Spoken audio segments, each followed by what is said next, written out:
Hello and welcome back to the X-Files Revisited. We are on to episode 19 of season 6, The Unnatural. And of course, being professional like we are, I can't remember. Was this the one you said Duchovny directed? I thought he did. Right. Yeah. I can't remember. I didn't bother to I didn't bother to check afterwards. But yeah. I'm reasonably certain this is the first one he directed. But I could be wrong. I'm sure people will let us know. I've just quickly checked. It was him, yes. Okay. All right. Oh, good. Oh, I hate it when people make me doubt my own knowledge. Yeah. Oh no, he's gonna throw me a curveball now and say I was wrong. But yeah, okay. So yeah, he wrote and directed this. But yeah, I'll be intrigued to see whether or not you think he does a good job. Do you, irrespective of what you think, do you think the X-Files audience think he did a good job? Where do you think it sits in the IMDb ranking of 217 episodes? Ooh, I think the X-Files fandom ate this up. I think they loved this one. How much did they love it? Oh, you know what? 27. 27? Oh, so you thought they really loved it then? Oh, I thought they really loved it. Yeah. Okay. Well, I can tell you, it was 52. 52. Okay. Yeah. Anyway, into the episode. We start on Roswell, 1947, which obviously everyone knows from this show is a particularly famous date and place. It looks like we're going to go and see some kind of like, ooh, what's it going to be? But no, it's a baseball field. It actually kind of pans up to a baseball field. There's a game going on. And the guy called Exley comes to the batting plate. And something also, when he hits it, somebody goes to get the ball and something tosses the ball back out of the woods to him. Yeah. And it's at that point that the KKK come out of the woodwork, all come riding up on their horses, say that they just want Exley, everyone else can walk away. And use of the N-word, which was quite shocking, to be honest. I completely forgot that they were allowed to use that on TV at this particular time. But yeah, so yeah, KKK doing what the KKK do, acting like a bunch of morons, and the baseballers decide to put up a bit of a fight. They throw baseballs at them, knock them off the horses, and when they unmask one of these people, if you want to call them that, it turns out that underneath is an alien grey, to which they all go running, except for Exley, of course. But that's the opening. Yeah, it's a really kind of a fun opening, isn't it? Like you know, I love the name straight away, the Roswell Greys. It's just a fun name for like the baseball team, and the little kind of interactions we get, like the pitcher who is awful. We get his kind of storyline as he's just destroying cacti, but then all of a sudden hit these like racists, not a problem. And there's like certain things where there is kind of universal hate for. You know, you get like Nazis, KKK. Whenever they turn up, it kind of galvanizes everybody, doesn't it? Like, I mean, you see everybody stand up and just kick their arse. You're almost like, yes. And then I think what's really surprising is you get to see a full-on grey. Yes, you know, just out in the. It's almost bizarre that we get to see it so openly and not in shadow and kind of slightly masked by not hidden. Angles.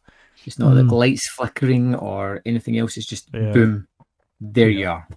I feel like the last time we saw a grey like this was in Jose Chung's From Outer Space. So like where you're never quite sure. Yeah. Like you get to see you only get to see Alien Greys this up close and personal when it's either a full-on comedy episode or an episode that's trying to subvert what we know about these creatures. But yeah, I like the setting. I like the 1940s setting, and I like the kind of banter between these guys, these baseball players, and just it's very mom's apple pie kind of, like, just very like Americana. I had the kind of feeling, Field of Dreams almost. Yeah. So, it's an interesting setup. But so we have the opening credits, and then we go to what is for my money, is just we only get 2 scenes in this episode between Mulder and Scully, but both of them are absolute dynamite. Just really great scenes.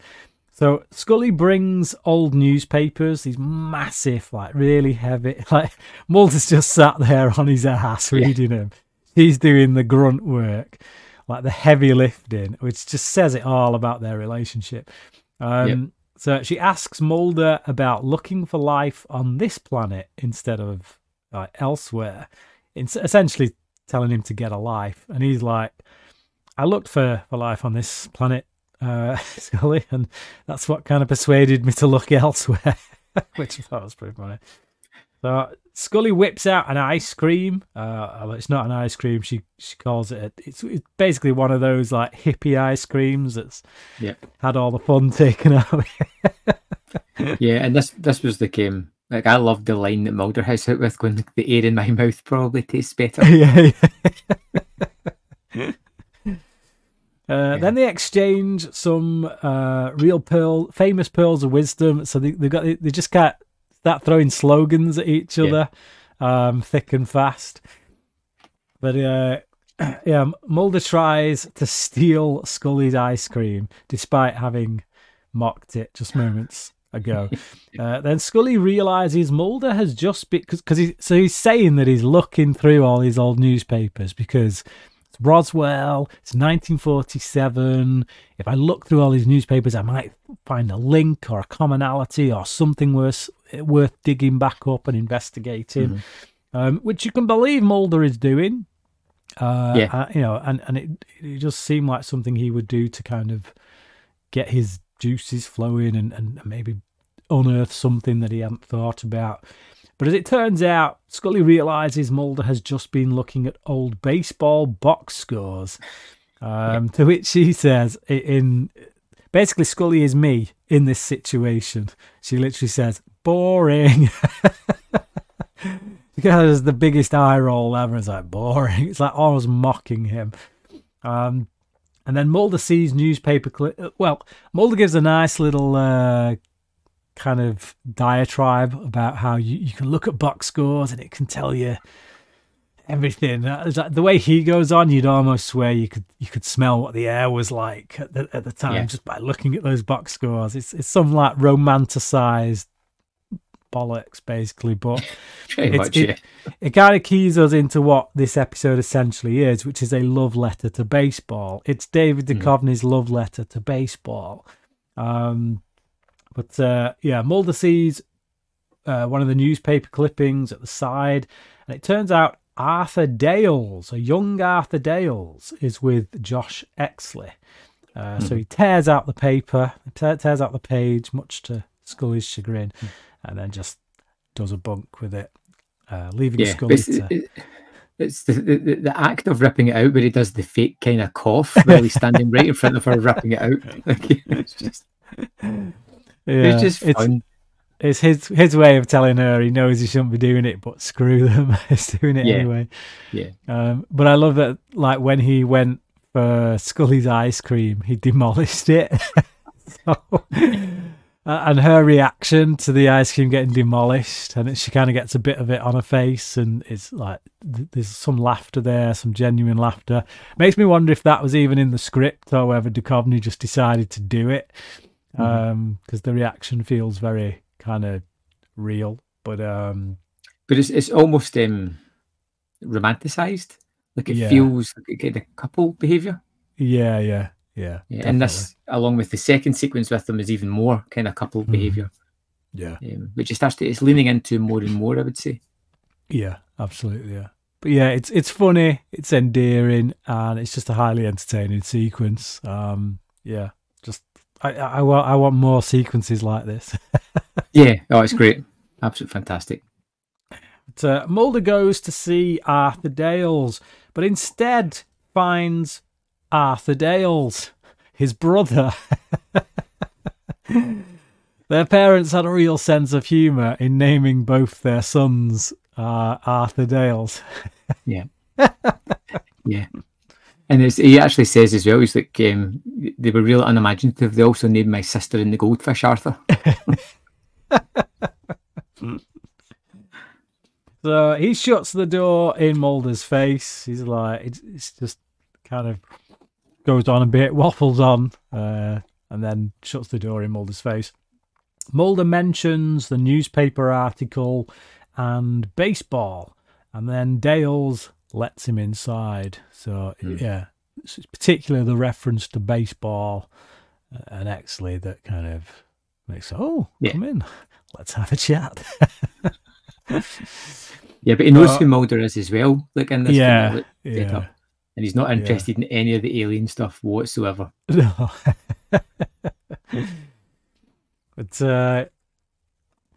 But not for the reasons we might think, obviously, as we get through the episode.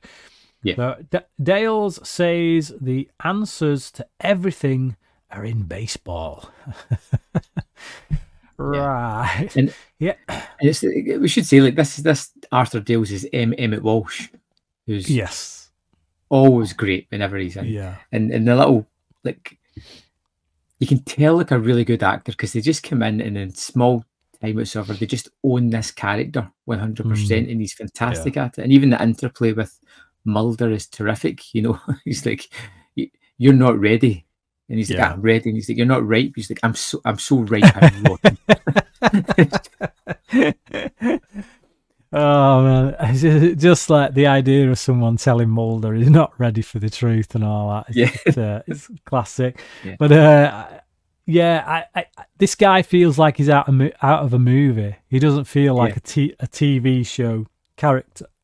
Like, obviously, as you say, that's helped by the fact it is played by Walsh. But it just, the way he's written, the way they interact, this feels like kind of like a scene stealer you get in a movie sometime. But he asks Mulder if he believes love can make a man shapeshift.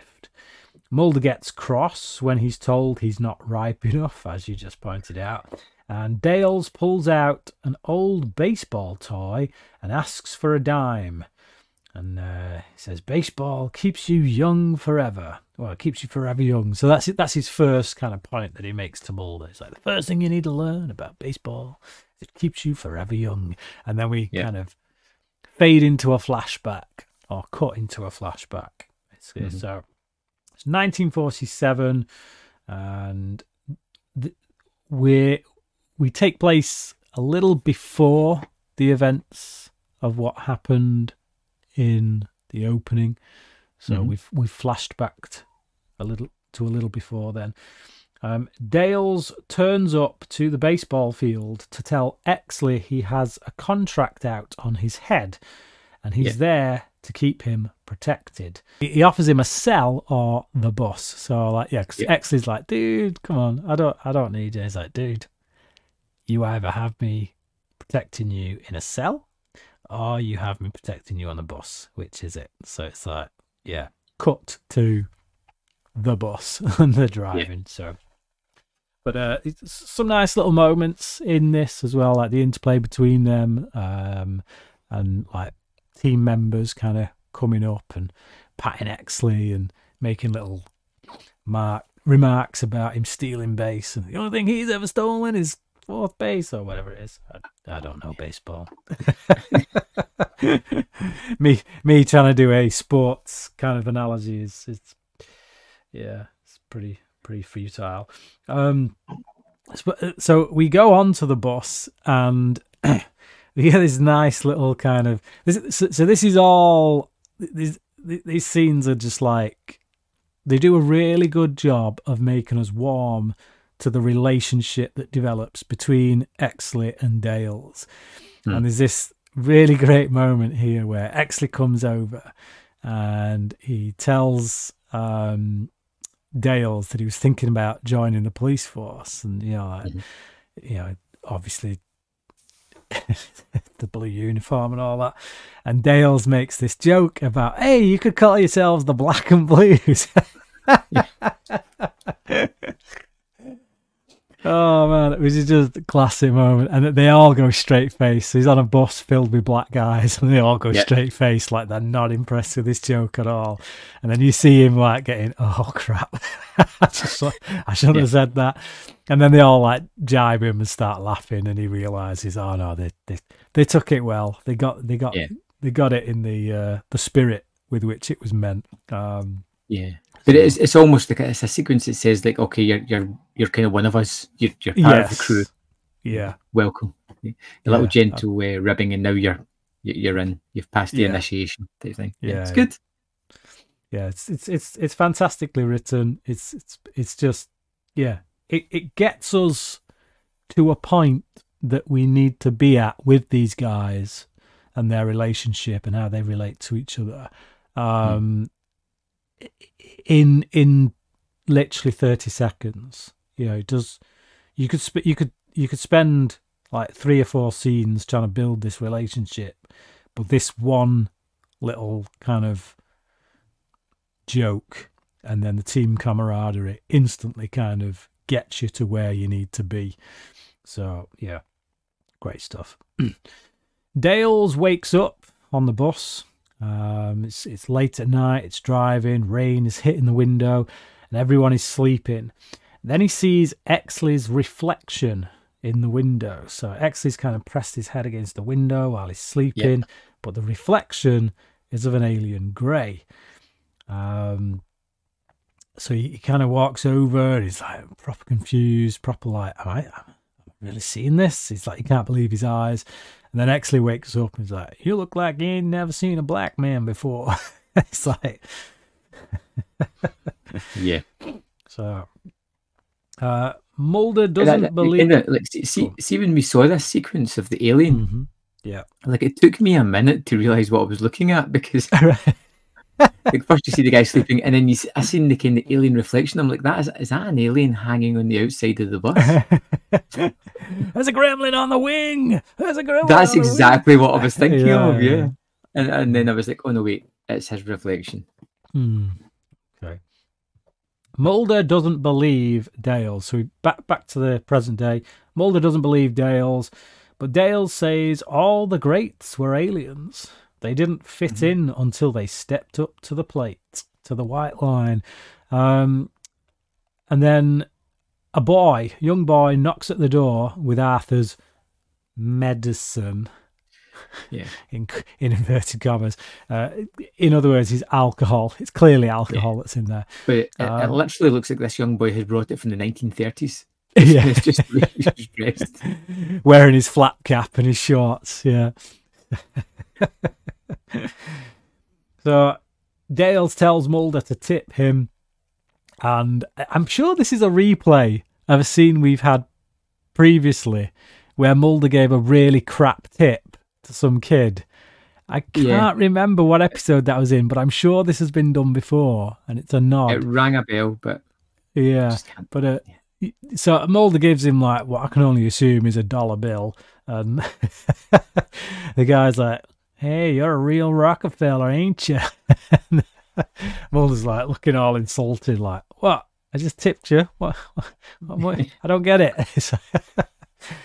And then the boy runs off, and as he jumps over the vagrant in the hallway, we get this kind of cut where he jumps from the present into the past, and we're back into flashback mode, and a couple of boys, including what looks like the one who just brought the alcohol, enter the baseball field, and such some really nice kind of cinematography going on, camera movements and stuff. And we have Dale's kind of pottering about next to the baseball team as they all get ready. He's like, he's on protective duty and stuff. And they all the baseball players kind of stand up on the bench with their knee, all in the same position, making this like long line of them. And they start passing the chewing tobacco down the line. They all but a bit. They pass it to Dale's again, showing you that he's now one of the boys. So he takes it, he accepts it, puts the chewing tobacco in his mouth, starts chewing, and then he's like, starts throwing up because.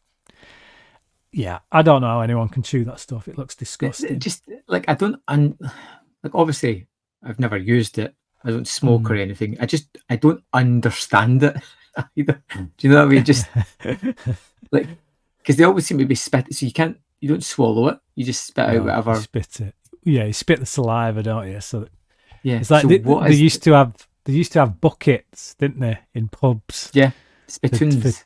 Spittoons, and you just like. But it's just like I don't understand the idea of chewing tobacco. I can't get my head around it. Yeah, well, it gets the nicotine into the system, doesn't it? But it's just a different way of getting it into the system. So it's but it's just gross. I can't imagine it tasting. Yeah, not for me. Not for me. It's got to be said.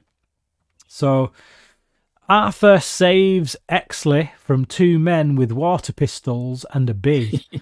And Exley thanks him, which is a really nice moment. I really liked this moment. It's really heartfelt. It's this acknowledgement from Exley that he knows that Dales has got his back covered. Yeah. Like the fact that like we could have done with this level of protective service when Trump was getting shot at. You know what I mean? It's like instead we have people fumbling with the pistols. Instead we have like three or 4 minutes after people are pointing out the gunman, the law enforcement officials are still standing there holding their wieners, and you're just like, this guy, he sees something he finds suspicious and he doesn't take any chances. He goes for the dive. He takes Exley down. I like Exley's reaction to this. It's not like, get off me, you've embarrassed me. It's kind of like, thanks. Yeah, you're doing your job, basically. Yeah. It's like, it's that acceptance that I know you've got my back.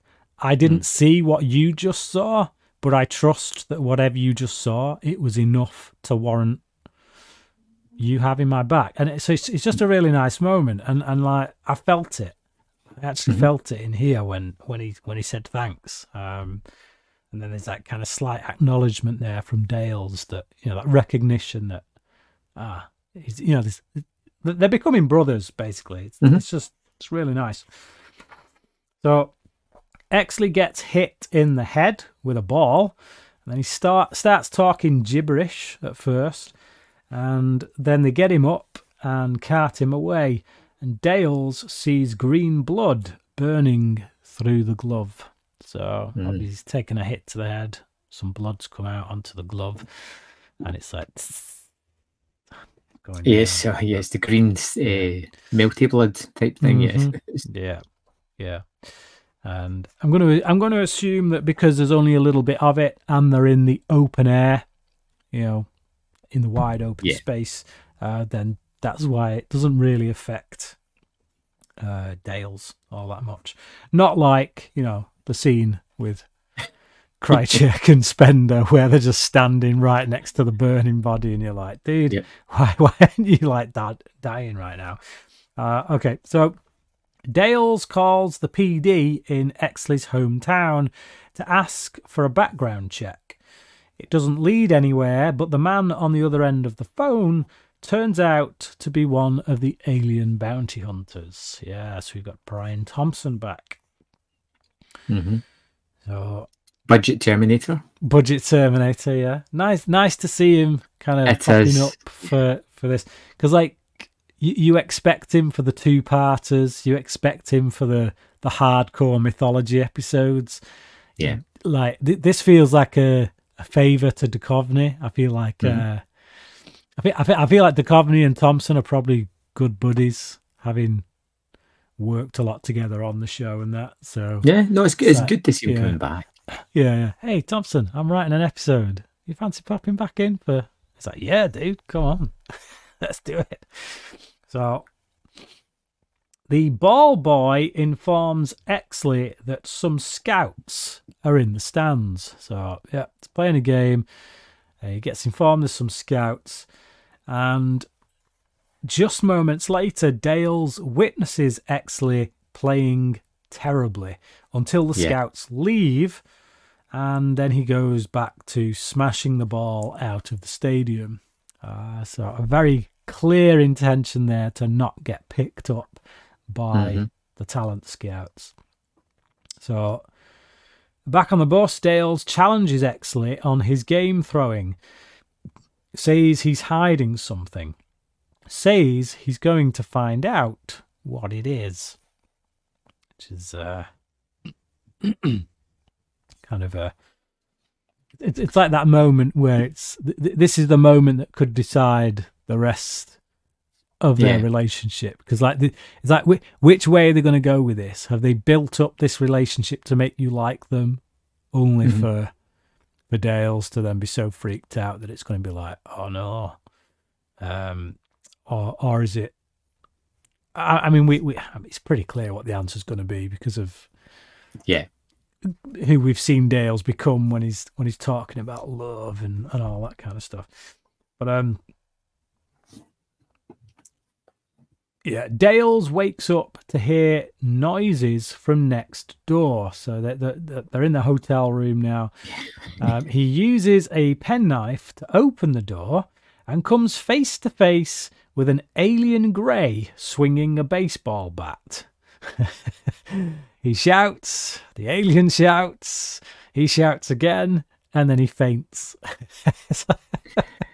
It's so jarring to see the alien greys like out with their normal setting. I suppose it's just so odd. Yeah, I don't know why. It just feels wrong. Yeah, kind of works though. Oh no, it works, but it's just weird. Yeah, it's just not right. Something not right about it. So Exley manages to wake up Dales after several more instances of fainting, and tells him, "This is my true face." He shows him he can shapeshift and sits on his knee as a hot woman. So it becomes a hot woman, sits on his knee, and Exley's teammates come in. So yeah, and that's obviously they think that Dales is just living it up with some hot babe. So they're like, whoa. But yeah. But I'm a big fan of this sequence because it's funny. It's like a enjoyable one. The continuous fainting is really kind of funny as well. But there's also like an underlying thought process behind it where Exley has thought, okay, he's looking for something. I'm just going to tell him. I'm just going to show him. Like, because he could, when he passes out, he could change back into his normal self and be like, oh, I don't know. He's just like, nope. Just put the cards on the table and see what happens. Yeah. I love the little alien. Well, it's not so little. The huge alien hand when he's tapping Dale's face, and it's like just slapping him awake, and it's like these huge long fingers. But yeah, great stuff. But some might argue there's a vague hint of homoeroticism in there, or certainly the love that's on display that is made more kind of palatable by the fact that he turns into a woman before sitting on his knee. But I think this is like something. This is something that I find a lot when you have like a close male relationship on screen. Sometimes you just get two people that just click. You know, they're just everything just aligns. They're just great friends, and I think people wrongly a lot of the time read into homoeroticism when it's just Yeah. it's almost as if men can't have that closeness. Yes, thank you for saying that. Yes, it's like that's the thing. Like this, it is annoying, and it's because everybody always has to reduce everything down to sex. Yeah, and it's like, why is it women can like go to the bathroom together, and you know, and it's like there's nothing wrong with that. It's like if two dudes are like that chatty with each other, then they must be gay. And it's so annoying. It's really annoying that they're like, just good healthy relationships always get reduced down to something sexual when there's nothing sexual about it. So, but yeah, thank you for pointing that out. On the bus, Exley tells Dales how he came to be who he is now. Then everyone has a sing-song, as they are prone to do in these situations. Yeah. But yeah, it's just a nice little story about how I'm gonna take this back to a very early episode, Gender Bender. You remember when it's like there's this cult kind of living out in sticks? It was a clear kind of like fill in for the Amish kind of thing, but and then at the end of that episode, they all did a bunk, didn't they? Like they left crop circles and they'd gone, and they were clearly like aliens. Then I feel like this kind of feeds into that a little bit. So he is an alien. Obviously, he was part of an alien community, and they say they like to keep themselves to themselves. And basically everything he's describing about that community, you go back to Gender Bender, and it feels like that. You know, they can shapeshift, so they can look human, so they can look like they're just some weird little kind of version of an Amish community. And they did keep themselves to themselves. They weren't supposed to step out and you know go. And that's exactly what he's done. So it's kind of like a repeat of that, except rather than him going around and having sex with people, he's just got love of the game. Yeah, he's got love of the game instead. Yeah. So it's love of playing baseball that has kind of taken him out of that environment. Mulder starts questioning Dales' story, and Dale says, when I give you some wood and ask you to build a cabinet, don't build a cathedral. Mulder seems to get the message, but then goes back to questions before calling himself a horse's arse. I love how Mulder catches himself doing it. It's like he just can't help himself.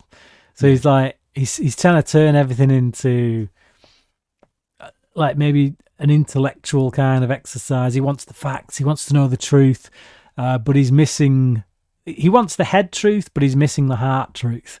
And Dales is essentially telling him, look, I'm telling you a story here about an alien who fell so in love with an aspect of humanity that he became human. And you're fixated on, this is proof of the existence of aliens. It's like, dude, calm down. Stop trying to build a cathedral when I'm just asking you to build a house. So, yeah, I love that Mulder kind of catches that. And then when he goes back into his questions, he catches that. And he's like, oh, man, I'm such a horse's ass. We go back to 1947 again. And while Dales talks about what makes a man, we see Dales and Exley getting off the bus to a waiting bounty hunter. Dales is at the office. He receives a call from the pathologist who tells him that the substance on the glove is unlike anything known to man. Dales asks for it back. Yeah. So it's at this point he kind of realizes that he's kind of dropped Exley in it here, and now he's in the place where he wants to protect his secret. So it's like, I need to get that glove back off you if that's all right. So yeah, but it's too late, because when he puts the phone down, the bounty hunter, disguised as Exley, kills the pathologist. takes the glove. So Dales comes to warn Exley, tells him to run. Because he says that a man fitting his description, basically, killed the pathologist. Exley says he's going to go back home. They throw the ball to each other and say goodbye. So they have this nice little moment where they just, kind of. But again, it's just I've just at this point I've really bought in to this relationship. Oh yeah, 100%. Yeah. I like these guys. And again, this is a little bit like what we got with Travellers, with the other Arthur Dales. Mm-hmm. You could do another spin-off series with this Arthur Dales and Exley. Like, how great would that be? Like a TV show where Exley's kind of on the... I mean, I know he dies at the end of this, but you could rejig that. That could just be something Dale said in his... Would you call it black, blue, and grey? But it's like you could have, him being on the run and Dale's kind of helping him keep his secret, and the two of them kind of getting up to shenanigans. It'd be quite amusing, I think. But yeah, but that's again primarily that's because I've really bought into this relationship. All of the chemistry between that is a really good relationship. Yeah. So the FBI question Dales, who is uncooperative. They leave, and Dales picks up a map that's at his side. It's a map of the baseball field, and it has things labelled, such as home plate. Yeah. Yes.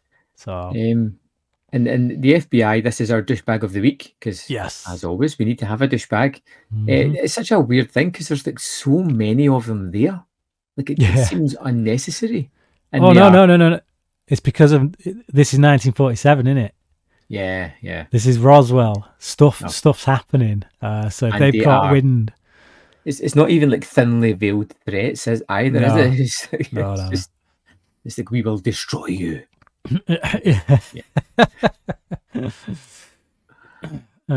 So obviously, home plate goes back to the last thing Exley said, which is, I'm going to go home. I'm going to go back home. So Dales kind of thinks, oh, hang on, he's going to go play baseball again, isn't he? Because that's his love. That's what he loves. He can't help himself. So we go back to the opening scene where everyone runs away from the KKK alien except Exley, who watches. And can I just say, I completely forgot about this.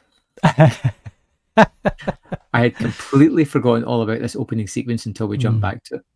Yeah. I don't know why. It just I don't think I wanted to go back to it either.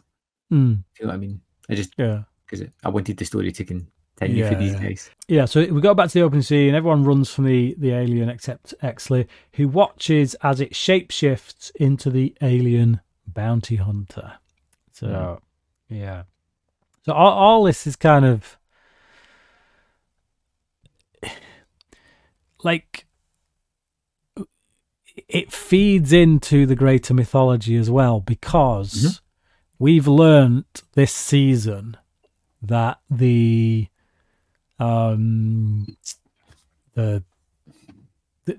monstrous aliens from the movie actually are the beginning stage of the alien greys. And we've had the alien bounty hunters before, and they've always been almost a separate entity to the alien greys. But now I'm thinking they are the alien greys in some form. It's like all these aliens are just in fact one alien, and they've broken off into various tribes. And depending on what tribe they're in, they take a particular shape, I guess. I'm with you, but yeah, it's interesting just to have that in there. But this interplay between the alien assassin and Exley's, I think, is really good. You know, it's that every time we see the alien assassin, it's always a chase sequence, ending with a bloody pile of goo type thing. But this is more personable, I would say. Yeah, and there's a certain sense there that he wants to kill him honourably. Whatever that means. It's like, Exley knows the rules. Yeah, that's the thing. Like he's not trying to run from this guy. He's tried to stay off the map, so to speak. And to be honest, it's Dale's that's put him on it. Yeah, Dale's who's there to protect him has instigated this. Yeah. The other thing, again, just going back to the Greys are shapeshifters, just in case anybody starts to try and call me out on it and say that no, that's not the case. When the bounty hunter gets knocked off the horse, and is unmasked, he's an alien Grey. So that to me suggests that, like, one, why would he be a Grey under the mask when he's quite capable of taking human form? And two, like, why would he shapeshift to the Grey when he's unconscious? You'd assume that because he's relaxed, because he's out cold, then his body would go back to his true form. So it does, but there's a little bit of an argument in this episode when Exley gets knocked out with the ball. Does he get fully knocked out? Like, because he doesn't change back to the Grey. Nah, but that feeds in, doesn't it? It feeds into what this episode is about, which is the fact that he has become human. It's like, because of the love that he has for humanity and human ways, he is literally becoming human. So for me, that's not a problem for me. So yeah, Dales is driving. He's trying to get to the field while all this is taking place. But the bounty hunter stabs Exley in the back of the neck with his little thing, and he demands to see his true face first. But Exley says, "This is my true face," which again feeds into what you were just saying. It's like it's almost like Dales is going to lose the ability to shapeshift because he's becoming entirely human. But yeah, Dales gets to him and holds him. Exley freaks out because his blood is toxic, but his blood has become human, and he dies as such in Dales's arms. So yeah, it's like he's lived as a human for so long. It's like he's become one. So it's a story about love changing someone. That's essentially what it is at its core. But we get one last scene, which, as I said, two of the best Mulder Scully scenes from any episode, and they're both in here. Mulder is hitting some baseballs. Scully rocks up saying that, you called me out here in the middle of the night to say that you've got my birthday present. I don't see anything gift wrapped, Mulder. It's like, but he invites her over to come and hit some balls because she's never hit a baseball before. So for Mulder, obviously, that's a very romantic idea. Everybody should partake in the hitting of baseballs. So he kind of puts his arms around her, helps her hold the bat, and the two of them swing together and just hit balls into the night. But you can see that they're having fun. It becomes this, they have a nice little chat. The stuff they're saying is really warm-hearted, and it's just like, the exchange itself is just fun. Yeah, lots of fun. And again, it feels like an actual kind of love relationship between them, but without getting all soppy and like gooey-eyed and stuff. It's just genuine kind of warmth between the two of them. It's similar with Exley and Dales.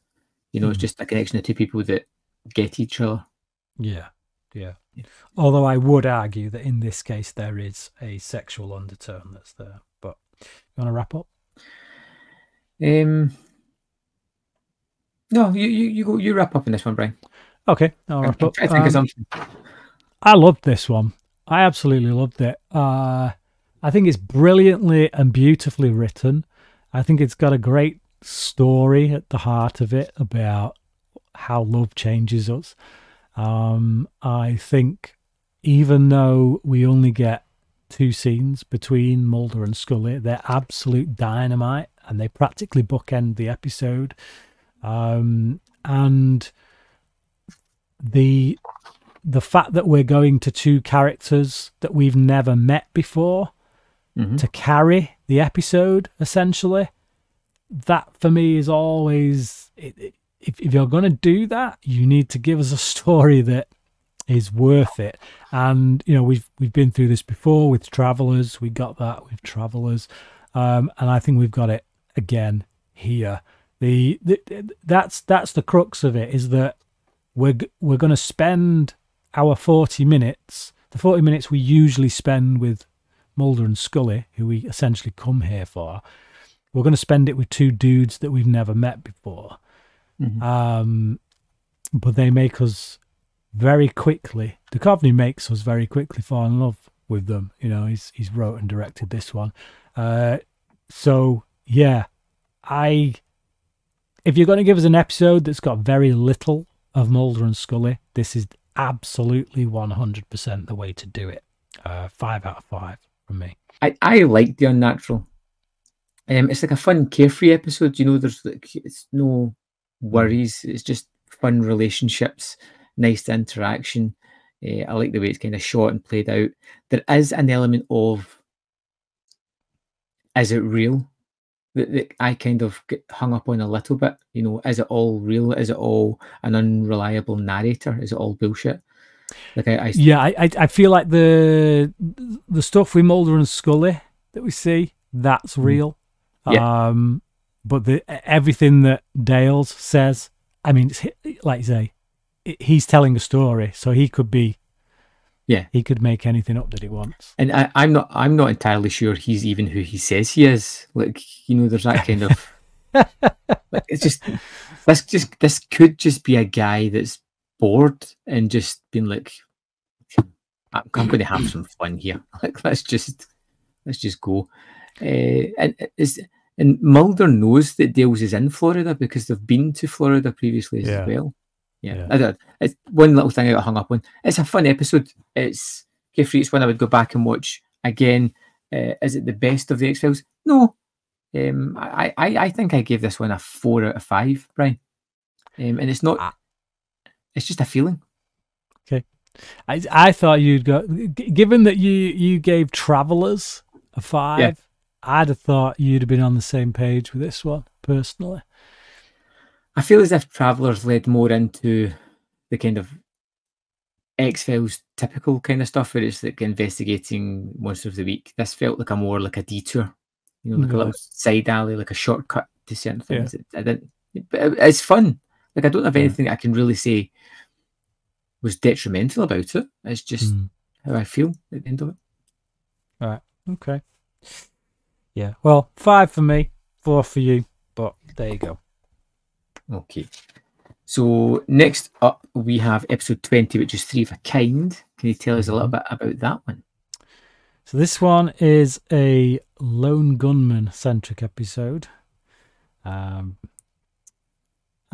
it sees the return of Suzanne Medeski.